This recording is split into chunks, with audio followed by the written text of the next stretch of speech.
We're getting very close to having our first calf, and let me show you how I can tell. All right, kids, cover your eyes. It's about to get graphic. All right, if you take a look at this heifer right here, you will notice that her udder is getting large and full of milk and hanging low. That is one good sign that she's about to have a calf. And secondly, if you take a look at the calf portal under her tail, you will notice that it's getting enlarged and loose and floppy, bounces around when she walks. That is another telltale sign that it's just about time. I have always loved getting people out on a gravel road and letting them see the farm life firsthand, whether it's in the field at our full-time farming jobs or here at home on our own little cattle ranch. So now I'll bring the camera along and you sit back and ask the questions. Let's explore this Midwestern farming and ranching lifestyle together. This is your channel. This is Dodge Brothers Farm and Ranch.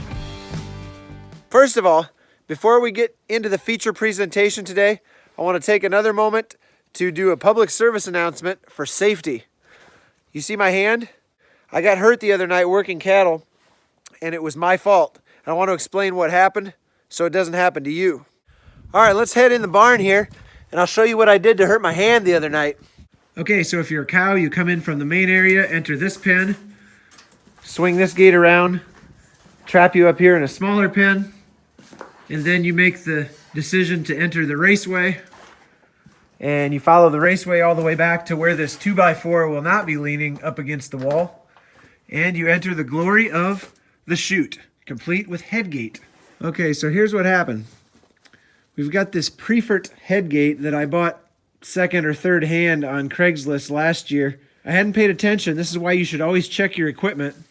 If you look at the end of this handle, see how it's kind of rusted off and it's got a really sharp little hook right here?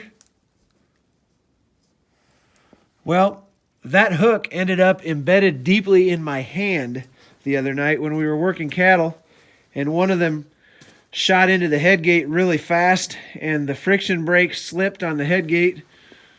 It didn't hold like it should have, and that handle came slamming up into my hand and cut me deep.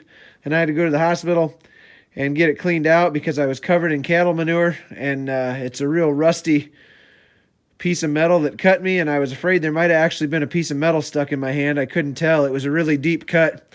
But anyway, fortunately, everybody's okay. Nobody got seriously hurt. Anyway, this whole thing was my fault. We were short-handed. I was in a hurry. I really wanted to get it done that night. Didn't want to wait till the next day or the day after, see if my brother could help. That's how a lot of accidents happen on the farm, is when you get in a hurry, think that it's super important to get something done, and you don't take the time to look things over and evaluate the situation before you get started. I should have looked the headgate over and wrapped that, at least wrapped that handle in some duct tape or Gorilla Tape or something, worn some leather gloves. I should have paid attention to the fact that the cattle had their ears up and were not in a very good mood. It wasn't a good time to work them. I'm glad nobody got hurt worse than they did, including myself, my wife, and the cattle. We'll live to see another day, but it doesn't always turn out that good. Now, on to the feature presentation. This is what you clicked for. You wanted to watch a snowblower on the back of a 100-horse John Deere tractor blowing snow, and I will not disappoint. I actually had to clear a quarter mile of snow off the road with the skid loader just to get out of here, to get up to the farm to run the snowblower. It's been a crazy winter, and it looks like it's not done yet. So without further ado, the blowing of the snow.